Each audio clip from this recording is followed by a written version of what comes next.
congruence. Congruence, we've already studied. Two figures have the same size and shape.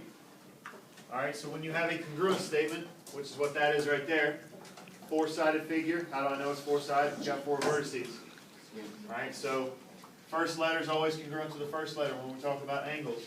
So what do we know from that statement? We know that angle A is congruent to angle F, angle B is congruent to angle G, angle C is congruent to angle H, angle D is congruent to angle K.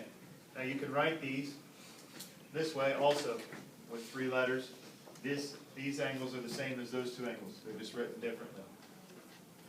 Alright, so this is what we know from this statement. We also know that the segments are congruent to each other. So the first two are congruent to the first two. So AB is congruent to FG, BC to GH, CD to HK, and then AD and FK. Alright, those are called corresponding parts. When you have a congruent statement, there are corresponding parts. Corresponding parts in congruent statements are always congruent. So you'll start out this way with just the name and have to list the congruent parts in the figure, and then we'll switch here. The next page is going to show you a figure that you have to create the congruent statement for, given the congruent parts.